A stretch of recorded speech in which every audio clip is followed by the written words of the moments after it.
أهلا بحضراتكم في ورشة تقليل تكاليف المنشآت أثناء التصميم الكوست اوبتمايزيشن ان ستراكشرال ديزاين. في الورشة دي يا باشمهندسين الغرض بتاعنا إن أنا عندي مشروع كامل وجاهز، مشروع خلص خلاص، ولكن مطلوب مني يا باشمهندس قبل ما المشروع ده يتنفذ إن أنا أراجع المشروع ده مرة تانية وأشوف التكلفة بتاعته هل أقدر إن أنا أقللها ولا لأ.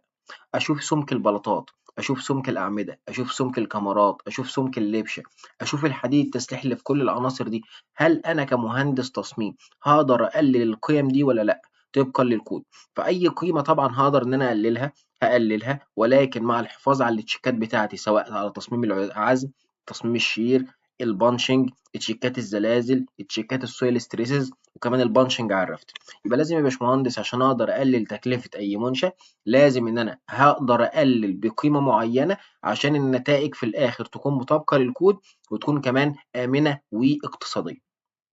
عشان كده يا باشمهندسين في الورشة دي طبقنا على مشروعين، أول مشروع هو مشروع برج قدرنا نقلل فيه التكلفة، كمان مشروع يا باشمهندس هو مشروع مصنع قدرنا برضه نقلل فيه التكلفة، وسلمنا كمان للعميل تقرير بقيمة التكلفة اللي احنا قدرنا إن احنا نوفرها.